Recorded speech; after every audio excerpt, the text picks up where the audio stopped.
প্রত্যাশা হচ্ছে 1 মাসে বিচার করে ফেলা, সেটা হচ্ছে দ্রুত বিচার। আপনি কোনো মানুষকে দেখবেন বলতে এটা বলে যে এতদিন লাগে কেন, এই কথাটা শুরু করেছেন এই সরকার গঠিত হওয়ার 1 মাসের মধ্যে, অর্থাৎ ওনারা হয়তো বলতে চেয়েছেন 1 মাসের মধ্যে কেন বিচার হলো না, সেটা হচ্ছে দ্রুত বিচার। আমরা প্রতিটি পদ্ধতি পুঙ্খানুপুঙ্খভাবে পরীক্ষা করে করছি। তারপরও আপনার গত আমলে চেয়ে কম সময় লাগছে, আপনাকে 2টা কারণ বলেছি। একটা হচ্ছে গত আমলে যখন বিচারগুলো হয়েছে তখন 71 সনে সংগঠিত অপরাধ, সেটার প্রেক্ষিতে হয়েছিল, আর আমাদের হচ্ছে 2 মাস আগে সংগঠিত অপরাধ। আর ওই সময় তো ভিডিও ফুটেজ ছিল না, আমাদের অসংখ্য ভিডিও ফুটেজ হয়েছে। সেকেন্ড হচ্ছে গত আমলে কিভাবে কাজ হয়েছে আমরা জানি না, আর এই আমলে আমাদের যে প্রসিকিউশন টিম আছেন, তদন্ত টিম আছেন, ওরা ওভার দ্য নাইট কাজ করছে। আপনারা নিজেরা দেখেছেন এই বিচারালয়ে যেখানে বিচার হবে সেটার সংস্কার কাজ দেখার জন্য আমি এবং পূর্তমন্ত্রী আমরা ছুটির দিনগুলোতে পর্যন্ত প্রত্যেক সপ্তাহে সকালে পরিদর্শন করতাম। আমরা টপ প্রায়োরিটি দিয়েছি।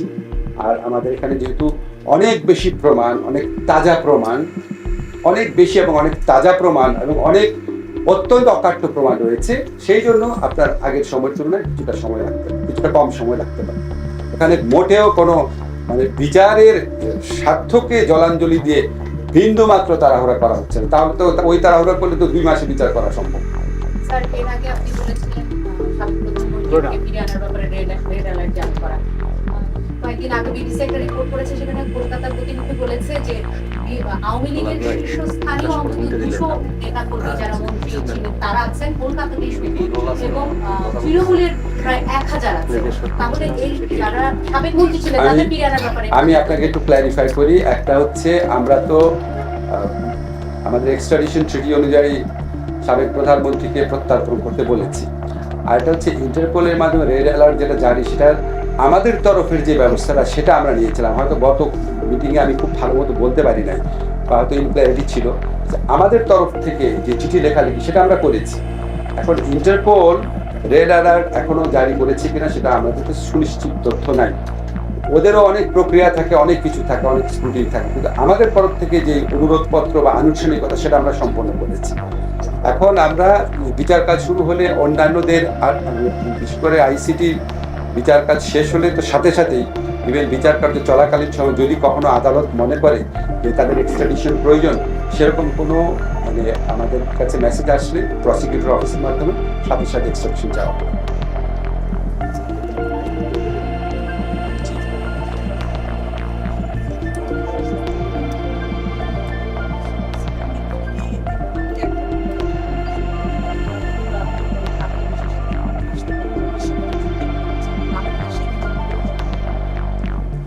আমাদের এই আইনে যারা অ্যাবসকন্ডিং আছেন, পলাতক আছেন, পলাতকের বিচারের বিধান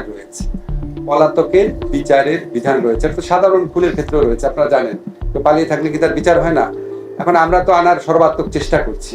এখন ভারতের যে মনোভঙ্গি, এটা দেখে মনে হচ্ছে তারা এটা নানান অজুহাতে তারা এটাকে নাকচ করার চেষ্টা করবে, এবং বরং তারা শেখ হাসিনাকে আশ্রয় দিয়ে তাকে অবাধে বাংলাদেশ সম্পর্কে উৎসাহমূলক, উস্কানিমূলক, বিভ্রান্তিকর কথাবার্তা বলতে দিয়ে তারা বরং বাংলাদেশে অস্থিতিশীলতা তৈরির যে প্রচেষ্টা করছে, তাতে আমাদের কাছে মনে হয় না এই আইনটা গুড ফেইথে বা সরল বিশ্বাসে এই আইনটা প্রতিপালন করার ইচ্ছা তাদের রয়েছে।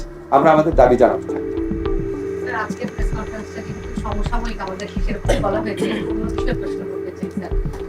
সেটা হচ্ছে বলা হচ্ছে অপারেশন ডেভিল হান্ট। এই সরকার দায়িত্ব নেওয়ার সমস্যা কি শোনেন, আমি বলি আপনাকে সমস্যাটা কি জানেন। আমি নিজে তো সাংবাদিক ছিলাম, অন্য ব্যাপারে কথা বলার সাথে সাথে আমার যে মূল উদ্দেশ্য যে আমি চাচ্ছি বাংলাদেশের মানুষ উৎকণ্ঠিত, বিচার হচ্ছে না। আপনি জানেন মানুষ অনেক দুঃখ পাচ্ছে, কেউ কেউ বলার চেষ্টা করছে যে বিচার হচ্ছে না দেখে মবক্রেসি হচ্ছে। আমার মনে হচ্ছে এই সময় আপনাদের তথ্যটা জানানো প্রয়োজন, কারণ যেই তদন্তকারীরা, যেই প্রসিকিউশন টিম দিন রাত কাজ করে, আমাকে তাজুল যদি প্রত্যেকদিন আপনাদের ব্রিফ করে, প্রত্যেকদিন আপনার খবর মানাতে পারবেন, এত কাজ করছে। তো তাজুল প্রসিকিউশন টিম, তদন্তকারী টিম। তো আমরা তো প্রতিদিন আমরা ঠিকই করেছি, প্রতিদিন মিডিয়াতে আসার দরকার নাই, তাহলে তো আপনার প্রপোর্শন দিয়ে থাকে না।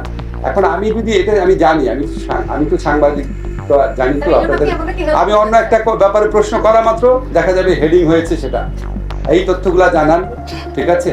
ডেভিল হান্টের ব্যাপারে যিনি অভিযান পরিচালনা ডেভিল হান্টের ব্যাপারে যিনি অভিযান পরিচালনা করছেন আমাদের স্বরাষ্ট্রমন্ত্রীকে জিজ্ঞেস করেন, উনি বলতেন। এখানে আইনের কিছু আইনের বিষয় এসেছে স্যার, অনেকে বলছে যেমন আওয়ামী লীগের সময় আমরা দেখেছিলাম যে বিএনপি বলে তাকে গ্রেপ্তার করা, এখনো অনেক ক্ষেত্রে এটাই হচ্ছে যে আওয়ামী লীগের বেশিরভাগ গ্রেপ্তার হচ্ছে এবং বিচার আমি দেখেন, আমি স্বরাষ্ট্র মন্ত্রণালয়ের এটা বক্তব্যের কথা আমি শুধু আপনাদের একটা দিয়ে বলি, আপনারা সবকিছু মিলাই ফেলেন না। আওয়ামী লীগ আমলে কি বিএনপি গণহত্যা করেছিল? আওয়ামী লীগ আমলে কি এই হাজার হাজার মানুষকে গুলি করে ইয়ে করেছিল বিএনপি করেছিল? মনে করে দেখেন তো, দুইটার পার্সপেক্টিভ তো ডিফারেন্ট। সেই আমলে বিরোধী দলের উপর মিথ্যা মামলা দিয়ে তাদেরকে গ্রেফতার করা হতো। আপনারাই রিপোর্ট করতেন, মিথ্যা মামলা দিয়ে তাদেরকে হয়রানি করা হতো, গণগ্রেফতার করা হতো।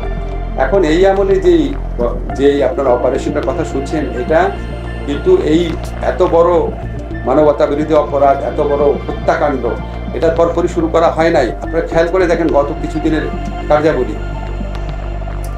শেখ হাসিনা লাস্ট সাংবাদিক সময় এমনভাবে কথা বলেছেন, যখন উনি প্রধানমন্ত্রী থাকার সময় যেই কনফিডেন্স নিয়ে, যেই উদ্ধতভাবে বাংলাদেশের মানুষের সাথে কথা বলতেন, এক্স্যাক্টলি ওই টোনে তিনি কথা বলেছেন। এবং কথা বলার সাথে সাথে পুরা এই গণ অভ্যুত্থান, আমাদের যে যন্ত্রণার স্মৃতি, সেটাকে নিয়ে পরিহাস করেছেন। উনি বলেছেন যে এরকম এআই দিয়ে বানানো হয়েছে আবু সাইদের হত্যার দৃশ্য, বলেন এগুলো সহ্য করা যায়? তারপর মুগ্ধকে ছাত্ররাই গুলি করে মেরেছে, মানে মিথ্যাচার, এবং সবাইকে উস্কানি দিয়েছেন কার বাড়িতে আগুন দিতে হবে, কাকে উনি ছাড়বেন না, ইত্যাদি করবেন না। আশ্চর্য লাগে, বিশ্বাস করেন, আমি অনেস্টলি আমার কাছে অবাক লেগেছে। আল্লাহ কি এই মানুষটার মধ্যে মিনিমাম অপরাধ বোধ দেয় নাই? যার মধ্যে মিনিমাম অপরাধ বোধ থাকে না, উনি তো যে কোনো কিছু করতে পারেন। এবং উনার বাহিনীকে আমরা জানি না, উনার সমস্ত মিথ্যাচার, উনার সমস্ত খারাপ কাজে আওয়ামী লীগের নেতৃবৃন্দ এবং আওয়ামী লীগের কর্মীদের এক শ্রেণী, তাদের যে অন্ধবিশ্বাস, তারা এক্স্যাক্টলি একই জন্য কথা বলে, এবং তারা দেশের নানা ধরনের উস্কানিমূলক, নানা ধরনের আক্রমণাত্মক, নানা ধরনের আপনার ষড়যন্ত্রমূলক কর্মকাণ্ডে লিপ্ত হয়েছে, আরও বেশি লিপ্ত হবে, এরকম একটা আশঙ্কা স্বরাষ্ট্র মন্ত্রণালয় তাদের ইন্টেলিজেন্স নেটওয়ার্কের মাধ্যমে তারা এই ব্যাপারে কনভিন্সড হয়েছে। তারপরে এই অভিযানটা করেছে। 5ই অগাস্টের পরও কিন্তু করেনি, এটা আপনারা লক্ষ্য করেন। এবং আমি যতদূর জানি, আমি জানি না ওনারা বলবেন, এটা ওনারা সর্বোচ্চ মাত্রায় সতর্ক থাকার চেষ্টা করবেন, যাতে এটা অ্যাবিউজ না হয়, যাতে এখানে আপনার কোনো ধরনের আগে আমাদের যেরকম মতো কোনো প্রাণহানির ঘটনা যেন না ঘটে, এইটুকু আমি জানি। একটা জিনিস ছড়ানো হচ্ছে স্যার, ছোট করে যে অনেকেই বলার চেষ্টা করছে যে গৃহযুদ্ধের দিকে বাংলাদেশ এগিয়ে যাচ্ছে, একটা তথ্য ছড়াচ্ছে। আপনারা কি এই ধরনের কোনো চিন্তা করছেন? মানে গৃহযুদ্ধ করার গৃহযুদ্ধের দিকে বাংলাদেশ এগিয়ে যাচ্ছে, প্রশ্নই আসে না। এগুলি অপপ্রচার, উস্কানিমূলক কথাবার্তা। আপনারা এগুলি পাত্তা দিবেন না। আপনার নিজের মনে হচ্ছে গৃহযুদ্ধমূলক অবস্থা, তাহলে তো আপনার চেহারা হাসি থাকতো না। চিন্তা করেন না, এই সমস্ত কুৎসা আমি সবসময় বলতাম। দেখেন, আমি যখন এই সরকারে ছিলাম, আমি বলতাম আওয়ামী লীগের দুইটা অস্ত্র, একটা হচ্ছে মিথ্যাচার, একটা হচ্ছে নিপীড়ন। এখন নিপীড়ন করার ক্ষমতা একটু কমে গেছে, মিথ্যাচার তো 100% কনসেন্ট্রেশন করেছে, যা ইচ্ছা বলে যাচ্ছে। এগুলি আপনারা যথেষ্ট সচেতন আছে, দেশের মানুষ সচেতন আছে। মানে আওয়ামী লীগের জন্য দুর্ভাগ্যজনক ব্যাপার হচ্ছে তাদের মিথ্যাচার, যে 15 বছর যে মিথ্যাচার করলো স্বাধীনতার ইতিহাস নিয়ে, তা তো দেখতেই পাচ্ছে, এটা কেউ বিশ্বাস করে নাই, তারপরও সেই মিথ্যাচারের মধ্যে রয়েছে। এটাই দুর্ভাগ্যজনক ব্যাপার। সে মিথ্যাচারকে পাত্তা দিবেন না এবং এটাকে ফুলিয়ে ফাঁপিয়ে বলবেন না, এটা হচ্ছে অনুরোধ। ভালো থেকে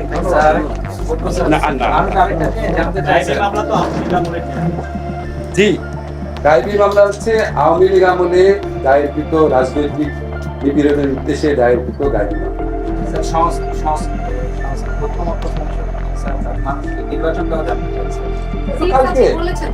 কালকে ক্লিয়ারলি বলেছে না, আর আজকে আপনার পত্রিকা এইরকম ভাবে নিউজ করেছেন, তারপর এটা নিয়ে আর কথা বলেন না আজকে।